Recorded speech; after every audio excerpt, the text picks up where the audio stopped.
দর্শক, আজকে কিন্তু সকাল থেকেই বাইরে কিন্তু বেশ বৃষ্টি।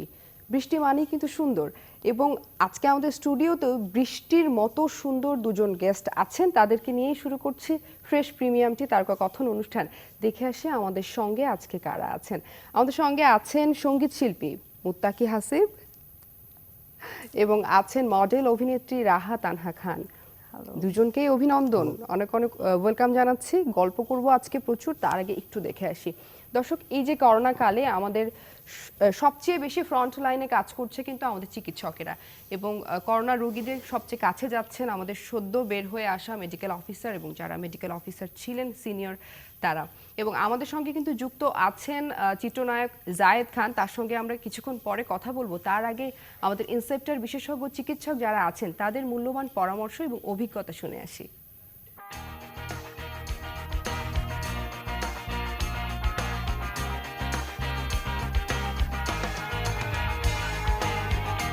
আমার কোভিড সম্বন্ধে কিছু পরামর্শ আছে। এক নম্বর পরামর্শ হলো, কোভিড বা করোনা যে জিনিসটা অসুখটা আছে, এটাকে আমরা দুইটা ডিস্টিংক্ট ভাগে ভাগ করতে হবে। একটা গ্রুপ হলো অল্প বয়সী গ্রুপ, যাদের রোগশোক নাই, যাদের ডায়াবেটিস নাই, ব্লাড প্রেশার নাই, হাইপার টেনশন নাই, যাদের কিডনির সমস্যা নাই, হার্টের সমস্যা নাই।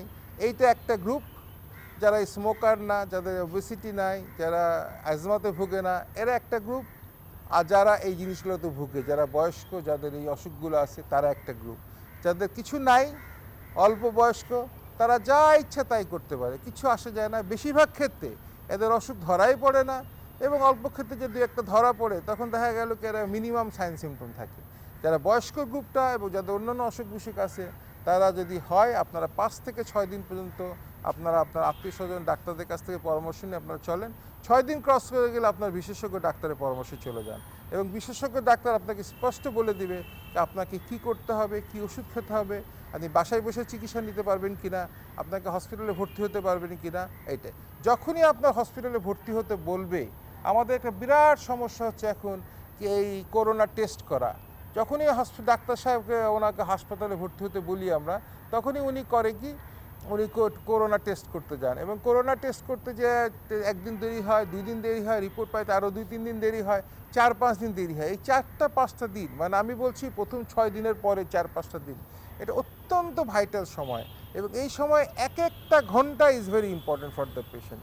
এই সময়টা তারা ধীরে করে যখন হসপিটালে আসে, তাদের সাকসেস রেট অনেক কমে যায়। কাজে আবার বলছি, আপনারা প্রথম 6 দিন বাসায় বসে আপনাদের আত্মীয় স্বজন যা ডাক্তার তাদের কাছে চিকিৎসা নেন, যা বলেন। 6 দিনের মাথায় আপনি বিশেষজ্ঞ ডাক্তারের শরণাপন্ন হন, এবং বিশেষজ্ঞ ওভার টেলিফোন অফকোর্স, বিশেষজ্ঞ ডাক্তার আপনাকে বলে দেবে কী করতে হবে। যখন বিশেষজ্ঞ ডাক্তার আপনাকে বলবে কি এখনই ভর্তি হন, আপনি একদম দেরি না করে হসপিটালে ভর্তি হবেন। তাহলে আর দেখবেন কি আপনার চিকিৎসা খুব আর্লি স্টেজে শুরু হবে, এবং আর্লি স্টেজে শুরু হলে যেরকম আমরা ব্লাড থিনার দিই, আমরা স্টেরয়েড দিই, এগুলো জিনিসপত্র বাসায় বসে করা সম্ভব না। তখন আপনার চিকিৎসা আর্লি স্টেজে শুরু হলে আপনি আইসিইউতে কম যাবেন। আইসিইউতে কম গেলে আপনার মৃত্যু বা আপনার অন্যান্য সমস্যা হওয়ার সম্ভাবনা অনেক কমে যাবে। 1 নম্বর। 2 নম্বর কথা হলো কি, আমাদেরকে ধরে নিতে হবে প্রত্যেকটা লোক, আমি আপনাদেরকে দূরে রাখিছি কারণ আমি মাস্ক খুলে কথা বলছি, প্রত্যেকটা লোককে ধরে নিতে হবে আমরা করোনা পজিটিভ, আমাদের পজিটিভ, আমরা এটা ধরেই আগাইতে হবে। তা কাজেই কোনো রুগীকে ছেড়ে দেওয়া যাবে না, কোনো লোককে ছেড়ে দেওয়া যাবে না, মানে লাইটলি নেওয়া যাবে না। 2 নম্বর কথা হলো। 3 নম্বর হলো, এই ইনভেস্টিগেশনের জন্য অহেতুক সময় করবেন না। ইনভেস্টিগেশনের অবশ্যই দরকার আছে, কিন্তু সেটা কাদের জন্য? যাদের সরকারের জন্য। সরকার দেখবে ইনভেস্টিগেশন করে, করোনা টেস্ট করে কি কতগুলো লোক ইনভলভ হচ্ছে, কোথায় কোথায় বেশি জোন, রেড জোন আছে, কোথায় কোথায় ইয়েলো জোন আছে, কোথায় কোথায় গ্রিন জোন আছে, তারা একটা প্ল্যানিং করবে। কিন্তু আপনি যে রুগী, আপনাকে ধরে নিতে হবে কি আপনার যেই মুহূর্তে সিমটম হলেন, সর্দি কাশি, জ্বর, গলা ব্যথা, শ্বাসকষ্ট, আপনি করোনা পজিটিভ, সেইভাবে আপনাকে চিকিৎসা করতে হবে, তাতে আপনার জন্য মঙ্গল। দর্শক, আজ কিন্তু আমাদের দর্শক নন্দিত চলচ্চিত্র অভিনেত্রী দিলারা হানিফ পূর্ণিমার শুভ জন্মদিন। আমরা চ্যানেল আই পরিবারের পক্ষ থেকে তাকে জানাই জন্মদিনের শুভেচ্ছা। আমি চেষ্টা করছি আমরা তাকে ফোন কলে ধরবার জন্য, আমাদের দর্শকদের পক্ষ থেকে তাকে অভিনন্দন জানাবার জন্য আমি প্যানেলে যারা আছেন তাদের প্রতি অনুরোধ জানাচ্ছি ফোন কলে তাকে যেন আমরা পাই সে চেষ্টা করবার জন্য। আমাদের সঙ্গে আছেন দুজন গেস্ট। কেমন আছেন? প্রথম প্রশ্ন আসলে কেমন আছি এটা তো খুব ন্যাচারাল, আসলে নতুন করে কিছু বলার নাই। সবাই আমরা একই রকম আছি, তবে পজিটিভ থিং ইজ যে আস্তে আস্তে করোনার সিচুয়েশনটা একটু ভালোর দিকে যাচ্ছে, নরমাল হচ্ছে আসলে একটু নর্মাল হচ্ছে, মানে এইটা আসলে it's a big hope actually. Exactly. So ওই আশাই এই তো চলে আসলাম। রাহা কেমন চলছে? আমার কেমন চলছে?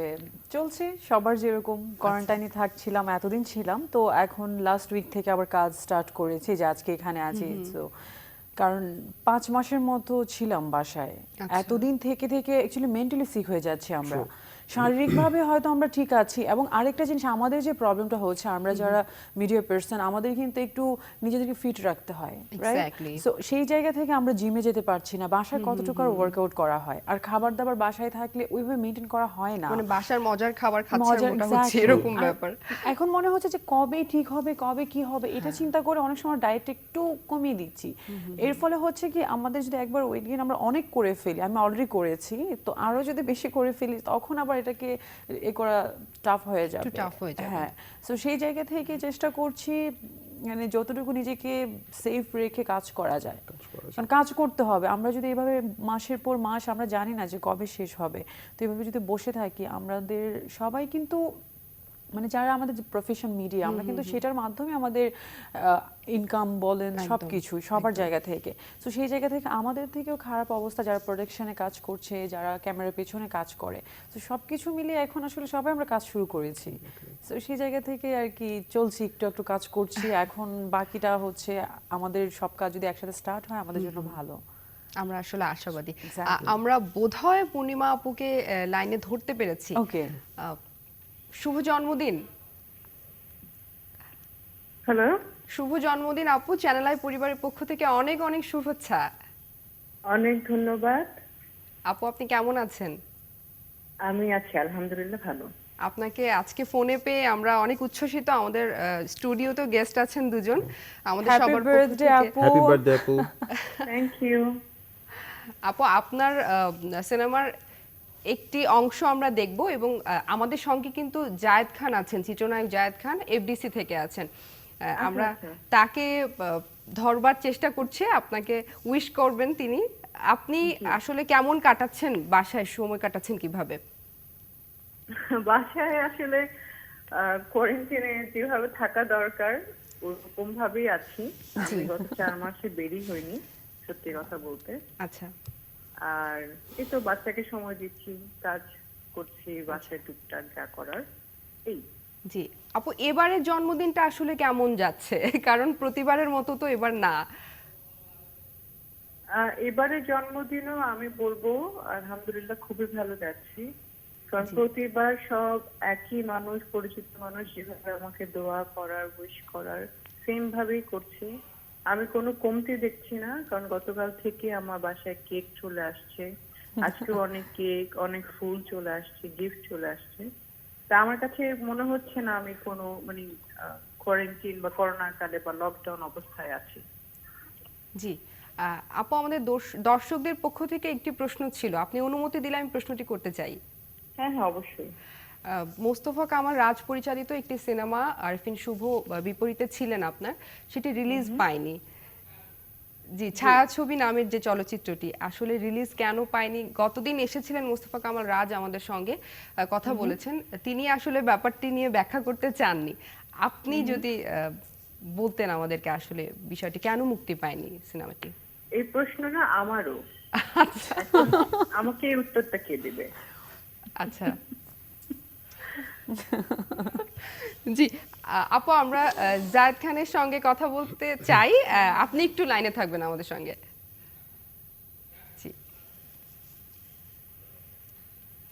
জি, আমাদের সঙ্গে যুক্ত হয়েছেন এফডিসি থেকে সরাসরি চিত্রনায়ক জায়েদ খান। কেমন আছেন? শুভ দুপুর। শুভ দুপুর। আলহামদুলিল্লাহ ভালো আছি। করোনার সময় আল্লাহ তাআলা বাঁচিয়ে রেখেছে, এটাই অনেক কিছু। তবে জি আমি অনুষ্ঠানটা দেখছিলাম কিছুক্ষণ ধরে পুরোটাই। জি আমি প্রথমেই আমাদের পছন্দের নায়িকা, আমাদের গর্ব এবং আমাদের শিল্পী সমিতির সম্মানিত সদস্য, আমাদের চলচ্চিত্রের অহংকার, আমি যাকে কালকে স্ট্যাটাস দিয়েছি কিউট নায়িকা, আমাদের সবার শ্রদ্ধেয়, আমাদের ম্যাডাম, সবার পছন্দের পূর্ণিমাপুর ম্যাডামের জন্মদিনে অনেক অনেক শুভেচ্ছা। আমার পাশে দেখছেন আরো 2 নায়ক বসা আছে, মারুফ আকিব, জয় চৌধুরী। জি। কার্যনির্বাহী পরিষদের এবার সদস্য। আমাদের সবার পক্ষ থেকে পূর্ণিমা আপুর জন্য অনেক অনেক ভালোবাসা, অনেক অনেক শুভ জন্মদিনের শুভেচ্ছা।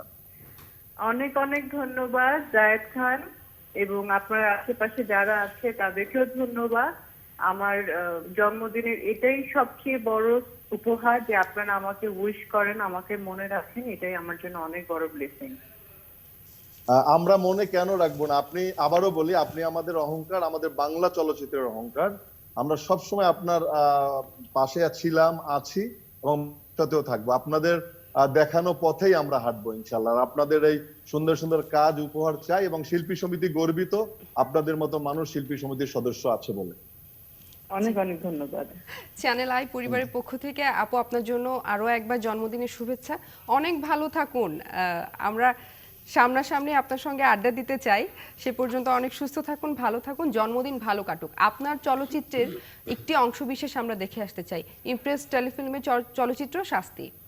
ধন্যবাদ পূর্ণিমা আপু আমাদের সঙ্গে যুক্ত হবার জন্য। সারাদিন অনেক ভালো কাটুক। জায়েদ খান, আপনি নিশ্চয়ই আমাদের সঙ্গে যুক্ত আছেন। আপনাদের সাথে চ্যানেলে এসে জি জায়েদ ভাই, আপনি কি আছেন আমাদের সঙ্গে? জি, আমি শুনতে পাচ্ছি আপনাকে। জি, বলুন। আমি আপনি শুনতে পাচ্ছি। বর্তমানে, জি আমি শুনতে পাচ্ছি ভাই, আপনি বর্তমানে এফডিসি তে অবস্থান করছেন। কেমন অবস্থা আসলে এফডিসির? এফডিসি কেমন আছে, আপনি কেমন আছেন একটু বলবেন। আজকে একটা মহতী কাজের উদ্যোগ নিয়েছি আমরা। জি। আপনারা জানেন আমরা কিন্তু গত করোনাকালীন সময় থেকে এই চলচ্চিত্র শিল্পী সমিতি অসচ্ছল এবং সাময়িক যারা বিপদগ্রস্ত শিল্পী তাদের পাশে কাজ করে যাচ্ছে জি। শিল্পী সমিতি, এবং এই চলচ্চিত্রের সাথে যারা সংশ্লিষ্ট, ড্রেসম্যান, মেকআপ ম্যান বা একটা ক্যামেরার পিছনের যে মানুষরা যারাই জড়িত থাকে, যারা ডেইলি বেসিসে কাজ করে, তাদের সাথে তাদের যাদের প্রতিনিয়ত তাদের জন্য আমরা সাহায্যের হাত বাড়িয়ে দিয়েছি। জি। চ্যানেল আই আমার ছিল আমাদের শিল্পী সমিতির পাশে। আমরা কৃতজ্ঞভাবে স্মরণ করতে চাই সাগর ভাইয়ের কথা, চ্যানেল আইয়ের কথা।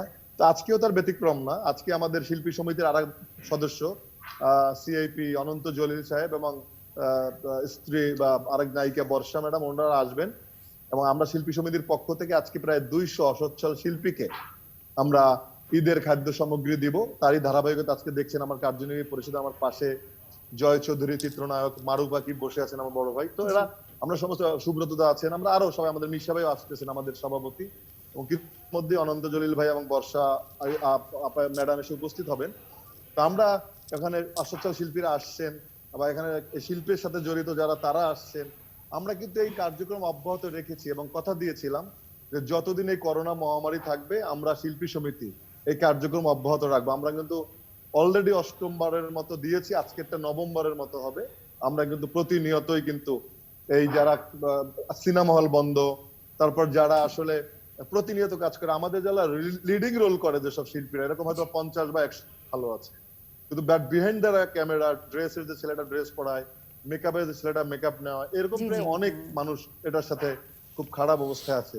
এদের আসলে আমরা প্রতিনিয়ত যা পারছি আর কি চেষ্টা করে যাচ্ছি। এবং আজকে আরেকটা জিনিস বলতে চাই যে আমরা তথ্য মন্ত্রণালয়ে অলরেডি আমরা আমাদের এই শিল্পীদের, আর্থিক অসচ্ছল শিল্পীদের ভোটার আইডি কার্ড এবং ফোন নাম্বার দিয়ে দিয়েছি, এবং মাননীয় প্রধানমন্ত্রী এটা নজরে এনেছেন, আমাদের মমতাময়ী প্রধানমন্ত্রী, যিনি আমাদের সব সময় এই শিল্পের পাশে এবং শিল্পীদের পাশে ছিলেন। আবারও সেই মমতাময়ী প্রধানমন্ত্রীর প্রতি ভালোবাসা। তিনি এই ঈদের আগেই বোধহয় ইনশাল্লাহ শিল্পীদের, অসচ্ছল যারা শিল্পী এবং কলাকুশলীদের আর্থিক সহায়তা প্রদান করবেন। উনি সে লক্ষ্যে আমাদের সেই তালিকাও নিয়েছেন। তো এই জিনিসগুলো চললে হয়তো বা আমাদের এর মধ্যে যদি সিনেমা হলগুলো স্বাভাবিক হয়, সিনেমা হলগুলো খোলে এবং শুটিংটা রেগুলার হয়, তাহলে ইনশাল্লাহ আমরা আবার সেই স্বাভাবিক কাজকর্মে ফিরে আসতে পারবো বলে আমাদের বিশ্বাস। জি, আপনাদের জন্য শুভকামনা রইল। অনেক অনেক মহৎ উদ্যোগ নিয়ে কাজ করছেন আপনারা। জায়েদ খান আমাদের সঙ্গে থাকবেন। অসংখ্য ধন্যবাদ। স্টুডিওতে ফিরে এলাম, আমাদের সঙ্গে ছিলেন দুজন অতিথি, এখনো আছেন তারা। আজকে একটি বিশেষ দিন, হ্যাঁ, আমরা একদমই। বিশেষ কিছু এপিসোড পার করে এলাম আসলে। হাসিব, আপনাকে কিন্তু আমরা পেয়েছিলাম চ্যানেল আইয়ের একটি প্ল্যাটফর্ম থেকে, গেট সেট রক। বাচ্চু ভাইয়ের সঙ্গে আপনার বোধহয় কাজ করার সৌভাগ্য হয়েছিল সে সময়, এবং বাচ্চু ভাইয়ের শেষ কাজ ছিল ব্যান্ড রিলেটেড একটা ব্যাপার নিয়ে হান্ট শো ছিল, Nescafe get set rock. So এটা চ্যানেল আইতেই দেখানো হয়েছিল। হ্যাঁ, অ্যান্ড ওটা বাচ্চু ভাইয়ের সাথে আমার ফার্স্ট কাজ এবং লাস্ট কাজ। ওকে। তারপরে অবশ্য আমরা 2018-এর ব্যান্ড ফেস্ট করেছিলাম, চ্যানেল আই ব্যান্ড ফেস্ট, যেটা বাচ্চু ভাই নিজে অর্গানাইজ করতেন। তো আমরা জাস্ট আজকে আমার সেই কথাটাই মনে হচ্ছে যে আমি লাস্ট এখানে বসে বাচ্চু ভাইয়ের সাথেই আসলে ব্যান্ড ফেস্টের তারকা কথন প্রোগ্রামটা করেছিলাম। আচ্ছা, সো দিস ইজ ইট। আর এই তো বাচ্চু ভাই সাথে অনেক স্মৃতি আছে আসলে, অনেক কিছুই আছে। মিউজিক্যালি বলবো, তারপরে মানে ছোট ভাই হিসাবে আদর করার ব্যাপারটা, সবকিছু আসলে হিউজ, অনেক অনেক কিছু। একদম বাচ্চু ভাই সবসময় খুব স্নেহের মানে স্নেহ খুব করতেন ভালোবাসতেন। সবাইকে। এবং আসলে আমি যেটা বলবো যে আমার দেখা he is the Rockstar ever, মানে আমি বাংলাদেশে Exactly. দেখেছি এরকম কোন রকস্টার যিনি গিটার এবং গানকে মানুষের কাছে এইভাবে প্রেজেন্ট করেছেন, একদম। এবং দ্যাট ইজ মানে কম্পেয়ার করার মতো না কোনো কিছু তার সাথে। একদমই তাই। আপনার একটি গান আমরা পর্দায় দেখে আসি। হ্যাঁ, sure.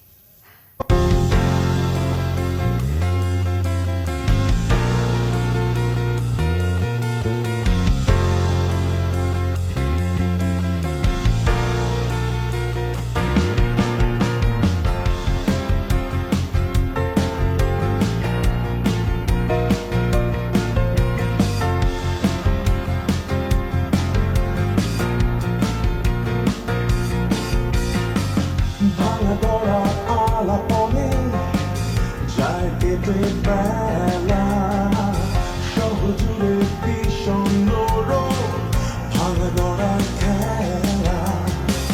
শেষ কবে কার মন গড়েছে মনে নেই কারো, জানি তুমি ভেঙে সুখী, এবার একটু করো।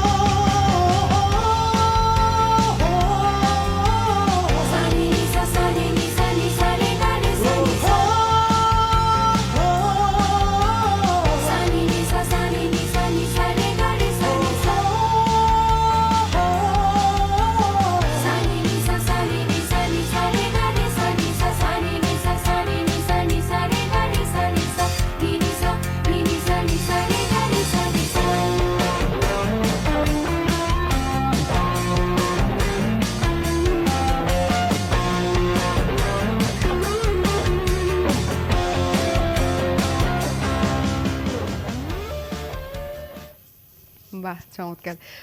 রাহা, আপনার কাছে যাচ্ছি। আপনার ওস্তাদ চলচ্চিত্রটি এবার ঈদে মুক্তি পাওয়ার কথা ছিল, করোনার কারণে মুক্তি পায়নি। একটু চলচ্চিত্রের কথাগুলো শুনবো, গল্প শুনবো। আসলে এটা খুবই দুঃখজনক ব্যাপার আমার জন্য, কারণ হচ্ছে আমি নিজেই খুবই আশাবাদী ছিলাম এই ফিল্মটি নিয়ে, কারণ আমি অনেকদিন একটা গ্যাপ ছিল আমার মধ্যে, আমি প্রায় 1 ইয়ারের মতো কাজ করিনি আমার পার্সোনাল কিছু কারণে, আমি কাজ একটু অফ রেখেছিলাম। তো তারপর যখন আমি ওস্তাদ মুভিটি স্টার্ট করি, সাথে সাথে আমার আরও 2টা ফিল্ম কিন্তু মোটামুটি কনফার্ম ছিল। যে মুভি আমার একটা স্টার্ট হওয়ার কথা ছিল এপ্রিলের ফার্স্ট উইকে, তো ওই কাজটা তো হয়নি, কারণ মার্চ থেকে যেহেতু লকডাউন স্টার্ট হয়ে গেছে। সো আমার শুধু যে ওস্তাদ মুভিটি রিলিজ হয়নি সেটা না, আমার পাশাপাশি আরও কয়েকটা ফিল্ম ছিল যেগুলো আমার স্টার্ট হওয়ার কথা ছিল, সেগুলো এখন আটকে আছে। আমার মনে হয় সবারই একই অবস্থা। এটা নিয়ে কখনো আসলে ফ্রাস্ট্রেশন হচ্ছে? ফ্রাস্ট্রেশনে না, আমার আসলে ধৈর্যটা মনে হয় অনেক বেশি। আমি কখনো ফ্রাস্ট্রেটেড হই না কোনো কিছু নিয়ে। আমার লাইফে যখনই যে সিচুয়েশন আসে আমি সেটাকে খুব নর্মালি হ্যান্ডেল করার ট্রাই করি। আমি ফ্রাস্ট্রেশনে আছি এটা নিয়ে যে কবে মানে করোনা শেষ হবে, কবে আমরা নর্মালি বাঁচতে পারবো, এটার জন্য সিরিয়াসলি। কারণ এখন তো এই যে বললাম এতদিন ভয়ে ছিলাম বলে কাজ করিনি, এখন তো কাজ স্টার্ট করেছি। সো এখন ফিল্মের কাজগুলো এখনো স্টার্ট হয়নি, এখন ওয়েব সিরিজ হচ্ছে। আর ঈদের নাটক নর্মালি আমি করি না, আমার খুবই কম করা হয় নাটকটা। আসলে আমি ফিল্মে বেশি ইন্টারেস্টেড, ফিল্ম করতে বেশি ভালো লাগে। সো সেই জায়গা থেকে এখন ওয়েব সিরিজটা করা হচ্ছে। চলচ্চিত্র এ পর্যন্ত আসলে কতগুলোতে কাজ করা হলো? আমার রিলিজ হয়েছে এখন পর্যন্ত 5টা ফিল্ম রিলিজ হয়েছে, আর এর বাইরে আরো 4-5টা আছে যেগুলো রিলিজ হবে। তো এখন শুধুমাত্র অপেক্ষা, সবকিছু একটু নরমাল হলেই ইনশাআল্লাহ আমার নতুন কাজগুলো বেশ আপনারা দেখতে অনেকগুলো পাবেন। কাজ করে ফেলেছেন। আপনার ক্যারিয়ার বোধহয় স্বল্প সময়ের হ্যাঁ হ্যাঁ, খুবই কম সময় ধরে আমি কাজ করছি। অসংখ্য কাজ করে ফেলেছেন আপনি। ঢাকাই সিনেমাতেই আমরা আপনাকে বেশি দেখেছি। আমরা ঢাকাই সিনেমা বলতে যেটা বুঝি হ্যাঁ, হ্যাঁ, 5টা হ্যাঁ। গান থাকবে, মারপিট থাকবে। এক্স্যাক্টলি। অ্যাকচুয়ালি ফিল্ম বলতে তো আমার মনে হয় বলিউড আর ডালিউড সবকিছু মিলে সেমই। আমরা একমাত্র হলিউডে হয়তো বা ওইভাবে মানে শুধু অ্যাকশনের বেজে মুভি হচ্ছে বা ওইরকম, কিন্তু আপনি বাংলা মুভি বলুন, সেখানে আমাদের অডিয়েন্সের ডিমান্ড থাকে যে তারা নায়ক নায়িকাকে সুন্দর রোমান্টিক সঙ্গে দেখবে, তারপর হচ্ছে অ্যাকশন থাকবে, নায়িকাকে এক এক সময় এক একভাবে দেখবে। সো আমাদের অডিয়েন্স যেটা ডিমান্ড করে আমাদের সেভাবে কাজ করতে হয়। অ্যাকচুয়ালি আমাদের এশিয়ান মানে অডিয়েন্স ইজ ভেরি ইমোশনাল। হ্যাঁ হ্যাঁ হ্যাঁ, তারা তো ড্রামাটিক সবসময় সবকিছু তারা সবকিছু পছন্দ পছন্দ করে। করে তারা। সো যেটা হচ্ছে অনেক ইমোশন রিলেটেড, এক্স্যাক্টলি। নায়ক নায়িকা একটা রোমান্টিক। একদম একদম। আপনি নিজের সিনেমা অথবা অন্য কারোর হলে গিয়ে দেখেছেন? আমি অনেক সিনেমা দেখি, আমি হলে গিয়ে মুভি দেখতে বেশি পছন্দ করি। অনেকে আছে যে না বাসায় এত বড় টিভি দেখতে বা মানে হলে কেন হোম যাবো? না, বাট আমার হলে দেখার মজাটাই আলাদা। কারণ আমি অনেক মুভি দেখি, বাংলা মুভি তো আমার সবই মোটামুটি দেখা হয়। আচ্ছা। হ্যাঁ, এতে করে আমার মিডিয়ার বাইরে যে ফ্রেন্ডরা আছে আমি তাদেরকে জোর করে নিয়ে যাই। ওরা বলে যে না, মানে এখন আমাদের কিছু মানুষ আছে যারা বলে বাংলা মুভি হলে গিয়ে দেখবো। আমি বলি আরে তোমার বাংলা মুভির হিরোইনের সাথে ফ্রেন্ডশিপ তোমরা দেখবা না? তো হলে গিয়ে মুভি দেখাটা আমি অনেক মজা পাই, কারণ যখন অডিয়েন্স সিটি বাজায়, তারপর হচ্ছে আবার ভালো না হলে সেখানে কমেন্টস করে, অনেক কিছু Exactly. বোঝা যায়, সেটা নিজের ফিল্ম হোক আরেকজনের হোক। মানে আমি হলে গিয়ে মুভি দেখার চেষ্টা করি। হাসিব, এই তো দুদিন আগেই আমাদের প্লেব্যাক সম্রাট এন্দ্রকিশোর দা মারা গেছেন। তাকে নিয়ে কোনো স্মৃতি আছে কিনা? তাকে আপনি নিয়ে একটা স্মৃতির cover-ও করেছেন কথা, তিনি চলে যাওয়ার হ্যাঁ আমি ফেসবুকে একটা, উনি যেদিন মারা যান তারপরের দিন আমি একটা কভার করেছি। ওনার তো অনেক গান, অসংখ্য গান, 15,000 গানে কণ্ঠ দিয়েছেন উনি। আসলে ছোটবেলা থেকে ওনাকে দেখছি, তো ছোটবেলা থেকে দেখার জায়গাটা থেকে এমনভাবে দেখেছি যে সীমাহীন আসলে। হ্যাঁ, ওনার গানই আমরা ছোটবেলা থেকে, সাদা কালো সময় থেকেও যদি বলি, বড় হওয়া, শুনতে হ্যাঁ শুনতে। বড় হওয়া। সো এই সময় তার চলে যাওয়া এবং আমাদের বাংলা ফিল্মের যে একটা স্বর্ণালী সময় ছিল, হোপফুলি আবার ব্যাক করবে ইনশাআল্লাহ একদম। সামডে। আচ্ছা, গিটার যেহেতু আছে, আমরা দু লাইন গান শুনবো? হ্যাঁ শিওর, কেন না, গিটার আমরা এনেছি। কি টাইপের গান শোনাবো? কিশোরদার গান শুনবো, এন্দ্রকিশোরদার। আচ্ছা, আমি কিশোরদার যে গানটা কভার করেছিলাম আমার ফেসবুকে, ওই গানটাই গাচ্ছি। হ্যাঁ। আমার সারা দেহ খেয়ে গো মাটি, ও এই চোখ দুটো মাটি খেয়েও না,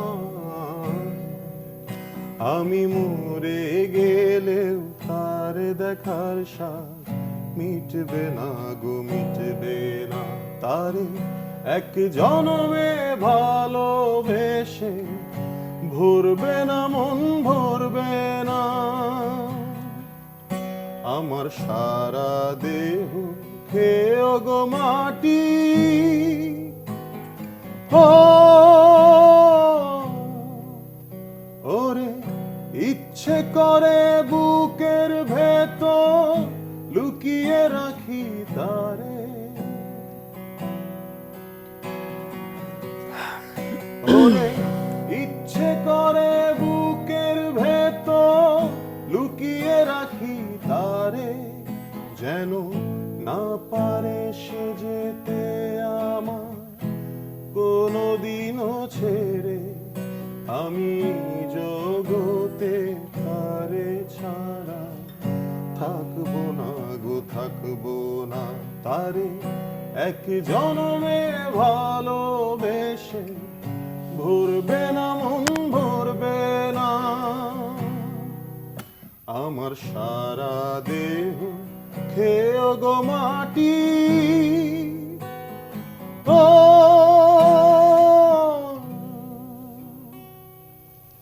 আসলে কিশোরদার প্রত্যেকটা গানেই মৃত্যু নিয়ে দর্শন ছিল। মানে অধিকাংশ গানেই আমি দেখেছি যে কালই তো মারা যেতে পারি, আজকের জীবনটা, হায়রে আজকের মানুষ। দিনটা অনেক উপভোগ ইমোশনাল করে যাই। ওয়ার্ডগুলো, লিরিকগুলো অলওয়েজ উনি অনেক সলিড কিছু গান গেয়েছেন দেশের জন্য আমাদের। হ্যাঁ, তানহা, এবার একটু ব্যক্তিগত কোশ্চেনে যাই। হ্যাঁ। ব্যক্তিগত কোশ্চেন বলতে এটা আসলে দর্শকের কাছ থেকে আমাদের পাওয়া মন্তব্য।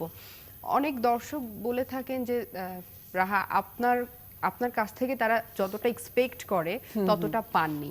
যেমন আমি যদি স্পেসিফিক ভাবে বলি, অনেক মানের দিক থেকে একটু কম কাজ পেয়েছেন কিছু হ্যাঁ, কিছু হ্যাঁ, কাজ। হ্যাঁ, হ্যাঁ। সেই জায়গা থেকে আপনি আসলে কি আচ্ছা। বলবেন? সেই জায়গা থেকে আমি যেটা বলবো সেটা হচ্ছে আমাদের ইন্ডাস্ট্রি সম্পর্কে আসলে আমরা যারা ইন্ডাস্ট্রিতে কাজ করি আমরা সবাই জানি একজন প্রোডিউসার যখন ইনভেস্ট করতে আসে, কিছু প্রোডিউসার আসে, আমি একদম যদি আপনাদেরকে মানে আমার জায়গা আপনি থেকে আমি যেটা বলতে ফেস পারেন। করেছি সেই জায়গা হ্যাঁ, থেকে যদি একদম, বলি, একদম। সেটা হচ্ছে যখনই কোনো প্রোডিউসার প্রডিউস করতে আসে, যদি সে বিজনেসের উদ্দেশ্যে আসে, সে ডেফিনেটলি তা ভালোভাবে কাজ করার চেষ্টা করে ডিরেক্টরদের সাথে, সেই জায়গা থেকে কয়েকজনের সাথে কাজ হয়েছে। জি। আর আমাদের দেখা যায় যে 80% প্রোডিউসার তো বাইরে থেকে আসে শুধুমাত্র নায়িকার সাথে একটু দেখা করবে, নায়িকাকে নিয়ে ঘুরবে, হ্যাঁ নায়িকার সাথে সময় প্রেম কাটাবে। করবে, আচ্ছা, আচ্ছা। হ্যাঁ লিটারালি। সো সেই জায়গা থেকে আমি আসলে আমার জায়গা থেকে আমার পছন্দটা একটু ডিফারেন্ট, তো হয়তো বা সেই জন্য সামহাও ইভেন শুধু আমি না, আমার সিনিয়র যারা আছে, নিপুণাপুও কিছুদিন গত বছর একটা স্ট্যাটাস দিয়েছিল যে নায়িকাদের আঁচল ধরে প্রোডিউসাররা আসে। সো এখানে কিছু মেয়ে আসতেছে ইন্ডাস্ট্রিতে যারা কাজ, ওদের উদ্দেশ্য হচ্ছে ফেস ভ্যালুটা একটু বাড়ানো। আচ্ছা, অনেক নায়িকারাও কি এর জন্য দায়ী নন? আপনার ক্ষেত্রেও কিন্তু অভিযোগ পেয়েছি অনেক। এটা আপনি আসলে যদি ব্যাখ্যা করতে বলে আপনি কিভাবে ব্যাখ্যা আচ্ছা, করবেন? সেই জায়গা থেকে আমি যেটা বলবো, যদি অভিযোগগুলো যদি সত্যিই হতো, এতদিনে আমার তো তাহলে সুপারস্টার থাকার কথা। আমার মুভি এখন পর্যন্ত 5টা কেন, আমার তো এখন 50টা মুভি রিলিজ পাওয়ার কথা।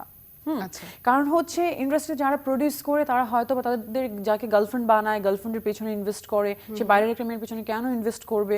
অথবা একজন মানুষ আমার পেছনে ইনভেস্ট করতে গিয়ে সেই মানুষটা চায় তার সাথে আমি অনেক বেশি ক্লোজ হই, হয়তো বা আমি আমার প্রফেশনটাকে ওইভাবে দেখি যে না, আমার ভালো লাগছে আমি এখানে কাজ করব, ভালো না লাগলে আমি কাজ করব না।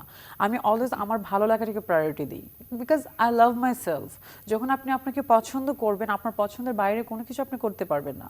হয়তো বা সেই জায়গা থেকে অনেকেই মনে করে যে আচ্ছা এই ইন্ডাস্ট্রিতে কাজ করে, আর হ্যাঁ আমি একটু হয়তো নিজের লাইফটাকে এনজয় করতে পছন্দ করি, আমি নিজেকে একটু, অনেক ক্ষেত্রে দেখা যায় যে আমি একটু মডার্ন ড্রেস একটু বেশি পরি।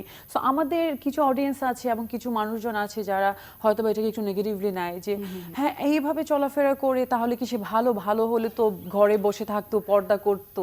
So, অনেক ব্যাপার চলে আসে। এটা ডিফারেন্ট কেস আসলে, অনেক এক্স্যাক্টলি কথা বলা হ্যাঁ। থাকে এই আর জায়গায়। ফিল্মের ক্ষেত্রে এটা এই জন্য আমার অনেক কাজ করা হয়নি, কারণ অনেক জায়গায় দেখা গেছে আমার আমি সাইনিং মনে হয় এখন পর্যন্ত মানে 20টা বা 25টা মুভি সাইনিং করেছি। সাইনিং এর পরে দেখা যায় যে মুভি শুরু হবে, ডেটও ফিক্সড করা হচ্ছে, এরকমও কিছু হয়েছে, কিন্তু তার আগেই কিছু এমন সিচুয়েশন চলে আসে আমি সেই জায়গা থেকে মানে হয়তো আমি কাজ করি না। এরকম অনেক মুভি আমি সাইনিং করা আছে যেগুলো আমার কাজ হয়নি। ইনফ্যাক্ট আমার শাকিব খানের সাথে একটা মুভি গত বছরে আসার কথা ছিল, যেটা আমার সেটা কেন আসেনি? হ্যাঁ সাইনিং করা হয়েছিল, সবকিছু ঠিকঠাক ছিল। শাকিব খানের সাথেও আমার যখন দেখা হয়েছে সবকিছুই ফাইনাল ছিল। অ্যাকচুয়ালি আমাদের সুপারস্টারের লাইফে তো কয়েকদিন পরপরই কেউ না কেউ পার্মানেন্ট থাকে, হয়তো বা সেই জায়গা থেকে আমার কাজটা স্টার্ট না হয়ে ওই একই দিনে তার অন্য একটা মুভি স্টার্ট হয়েছে। সো হ্যাঁ এই জায়গা থেকে আচ্ছা, আমি যদি একটু প্রশ্ন করি, হ্যাঁ, sure. আপনি যেহেতু বলেই ফেললেন, অপু বিশ্বাসের পরে তাহলে শাকিব খানের জীবনে কে পার্মানেন্ট এসেছেন? অনেকে তো থাকে, এটা তো আপনারা সবাই জানেন। আমি না, আমরা আসলে কিন্তু জানি না। স্পেসিফিক কারো নাম বলতে পারবো আমরা না। জানতে চাই। না, যেমন অপুদির সাথে যখন উনি ছিল তখন হয়তো আমি মিডিয়াতে আসিনি। আমি যখন মিডিয়াতে এসেছি তারপর সাকিব খানের সাথে যখন আমার ফার্স্ট দেখা হয়েছিল, এটা হচ্ছে 2015-এ, আমি তখন কাজ শুরুও করিনি প্রপারলি। তো আমাকে একটা মুভির জন্য ডেকেছিল, সেই মুভিটি হচ্ছে বসগিরি আর সামথিং, যেটাতে বুবলি নামে একজন কাজ করেছে। তো ওই মুভিটাতে ওনাকে সাইনিং এর আগে আমার সাথে কথা হয়েছিল। তো তখন আবার মানে মুভি আমার জায়গা থেকে চিন্তা করার বিষয় ছিল না এটা যে ফিল্ম করব, মানে আচ্ছা, এটা আসলে 2015 নাকি আগে বা পরে 15 কিছু কিন্তু অপুদির সঙ্গে তার সম্পর্ক ছিল না, যখনই 15 এর মুভিটা পরে divorce 15 টা পরে হয়েছে। হতে পারে, মানে যখন হচ্ছে ওই মুভিটা মানে অপুদি Signing করবে হয়েছে। না, মুভি করবে না, এই নিয়ে আচ্ছা, অনেকগুলো আচ্ছা। নিউজ হলো, নিউ ফেস অনেকে নিতে চাচ্ছে। ইভেন আমাদের সিনিয়র যারা আছে তিশা আপু, তাদের পিকচার টিচার দিয়েছিল যে কেউ একজন হবে আমাদের যে পরিচালক রনি। তো তখনই আমাকে ডাকা হয়েছিল, যখন আমি দেখা করার পর উনি আমাকে মুভিতে নিতে চেয়েছে। যখন আমি আমার বাসায় এটা বললাম, আমি মিডল ক্লাস ফ্যামিলি থেকে বিলং করি, তো সেই জায়গা থেকে আমার ফ্যামিলি শুরুতে যে ফিল্ম মানে আমি জাস্ট একটু নাচ অসম্ভব। শিখতাম, হ্যাঁ নাচ শিখতাম, আর কয়েকটা চ্যানেলে একটু একটু মানে অ্যাঙ্করিংও করেছিলাম, মানে আমার একটা শখের বর্ষে ছিল। সো ফিল্ম এটা কোনোভাবেই মানে করেনি। তো আমার খুব ইচ্ছা ছিল যে ফিল্মের নায়িকা হব, একটা সিনেমা করতে পারলে তো হচ্ছে, আর জীবনের কিছুই চাই না, নিজেকে একবার নায়িকা হিসেবে স্ক্রিনে দেখবো, Okay. জাস্ট এটাই একটা ড্রিম ছিল। কারণ আমি তো কখনো নায়িকা হওয়ার মতো স্বপ্ন এর আগে দেখিই নাই। আচ্ছা, যখন আমাকে অফার করা হয়েছে তখন আমি ভেবেছি একটা করে ছেড়ে দিব, একটা করে ছেড়ে দিব, তো সম্ভব আমার করা হয়নি। তো তখন থেকে আবার দেখা গেছে আমাকে অনেকগুলো কাজের অফার করেছে, তখন থেকে আমি বিভিন্ন কাজ স্টার্ট করেছি, মানে তারপর পরই। তো তখন তো তার সাথে আমার তেমন কোনো যোগাযোগ হয় না, অনেক জায়গায় আমার কিং খানের সাথে দেখা হয়েছে, অনেক জায়গাতে দেখা টাকা রাহা, হয়েছে। এই ব্যাপারে আপনার কাছ থেকে আমার আরো জানার ইচ্ছা আছে। হ্যাঁ। হাসিব, আপনার কাছে আসছি। কখনো কি মনে হয়েছে ইন্ডাস্ট্রি আপনাকে আপনি যতটা যোগ্য ততটা সাপোর্ট দেয়নি? আহ, যদি খুব ভিতর থেকে বলি, হ্যাঁ, please. হ্যাঁ ডেফিনেটলি প্রত্যেকটা আর্টিস্টেরই এই ধরনের কোনো অভিযোগ থাকতে পারে বা থাকতে পারে যে মিডিয়া প্রপারলি প্রমোট করেনি অথবা কিন্তু আসলে আমাদের মিডিয়াটাই বা কত বড়, হ্যাঁ, আমাদের দেশটাই বা কত বড়, যেখানে আমরা ইন্ডিয়ান আর্টিস্টদেরকে যেভাবে দেখি, ওরা আসলে যেমন ওদের ফিল্ম টাকে বেস করে আসলে ওদের গান, ওদের মিউজিক, ওদের আরেকটা ইনস্টিটিউশনাল জায়গা ডেভেলপ হচ্ছে।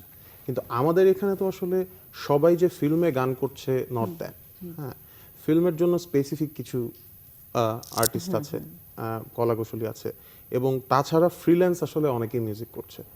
আর এখন যদি 2020 সালে আমি যদি ইন্ডাস্ট্রির কথা বলি, ইন্ডাস্ট্রি জাস্ট মানে belong to YouTube, that's it, this is the industry.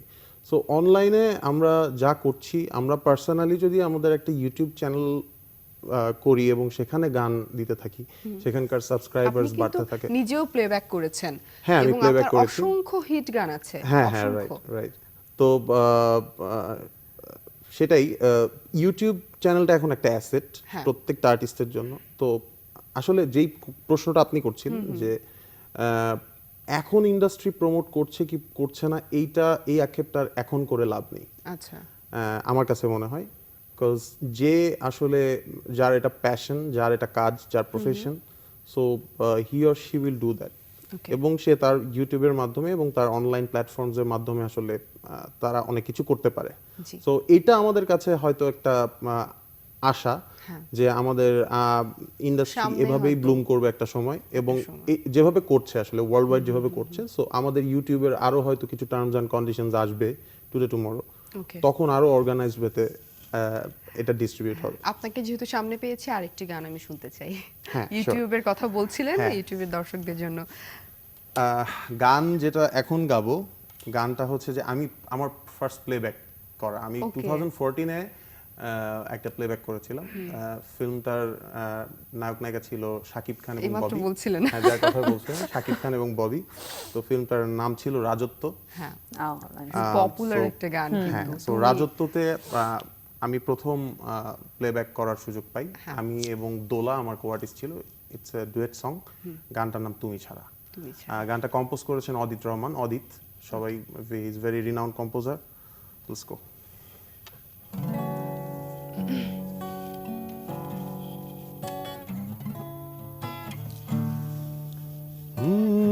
তুমি ছাড়া কে আছে হৃদয়ে, কখনো যেও না হারিয়ে, ও তুমি ছাড়া কে আছে হৃদয়ে, কখনো যেও না হারিয়ে, মনের মাঝে ভালোবেসে এ কোন প্রেমে দিলে যে রাঙিয়ে, ও তুমি ছাড়া কে আছে হৃদয়ে, কখনো যেও না হারিয়ে।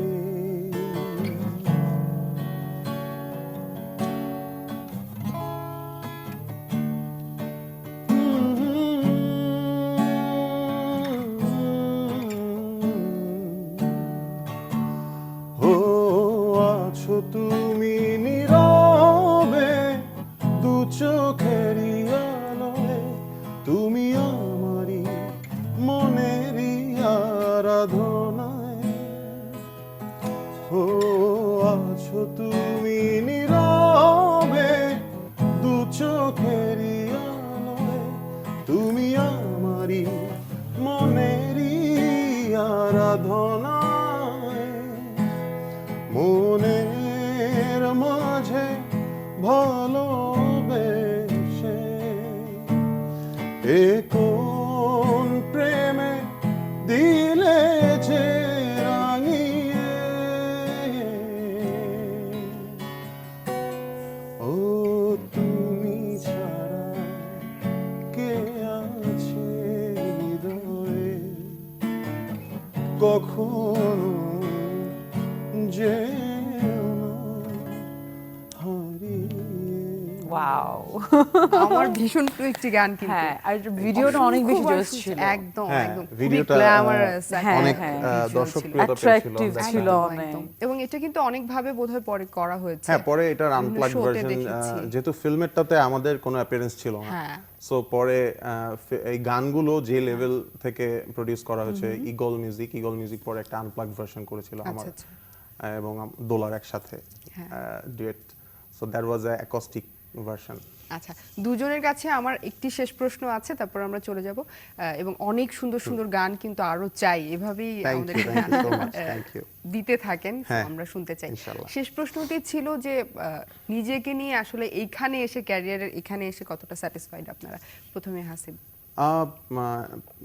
এখানে এসে মানে দ্যাট মিন্স আজকের প্রোগ্রামে না আসলে মানে right আপনার now? ক্যারিয়ারের আচ্ছা। এই পর্যায়ে এসে এই পর্যায়ে এসে আসলে আর্টিস্টদের একটা জিনিস, যারা আর্ট কালচারের সাথে রিলেটেড, সবারই না একটা ইনফিনিটি একটা হোপ থাকে ভিতরে। হ্যাঁ, যেখানে সে যেমন আর্টিস্টই হোক, আর্টিস্টিক মাইন্ডটা এরকম যে তার এটার আসলে কোনো শেষ নাই, প্রত্যেকটা আর্টিস্টই তার আর্টটা নিয়েই বাঁচে। সো আমার কাছে যেটা মনে হয় যে এখনো I am satisfied, I am doing my thing and that's it. So সবকিছু ঠিক। খুব চমৎকার করে বললেন রাহা। হ্যাঁ আমার জায়গা থেকে আমার কাছে মনে হচ্ছে আমি যে জায়গায় আছি I am fine and definitely future plan আছে আরও বেটার কিছু করার, বাট আমি কম সময়ে যে জায়গাটায় থাকার কথা আমি তার থেকে অনেক ভালো জায়গায় আছি আলহামদুলিল্লাহ। আমার সঙ্গে আড্ডা দিয়ে কেমন লাগলো? অনেক ভালো লেগেছে। Awesome, awesome. You are awesome. হ্যাঁ থ্যাংক ইউ সো মাচ। অনেক অনেক শুভকামনা। অনেক অনেক ভালো লেগেছে আজকে, আমি দুজনেই খুব প্রিয় মানুষকে পেয়ে গিয়েছি। জম্পেশ আমাদের একটা আড্ডা। খুব ভালো লেগেছে। আমাদেরও একদম। খুব ভালো লেগেছে, আপনাকে এবং চ্যানেলাইকে এবং হ্যাঁ। সবাইকে অসংখ্য ধন্যবাদ আমাদের কাজকে রাখার জন্য। থ্যাংক ইউ সো মাচ এবং আশা করছি খুব অল্প দিনের মধ্যে আমরা আবার আড্ডা দিব। হ্যাঁ শিওর ইনশাল্লাহ। আজকের মতো বিদায় নিচ্ছি। দর্শক অনেক অনেক ভালো থাকুন, সুস্থ থাকুন, চ্যানেল আই দিনব্যাপী সকল আয়োজনের সঙ্গেই থাকুন।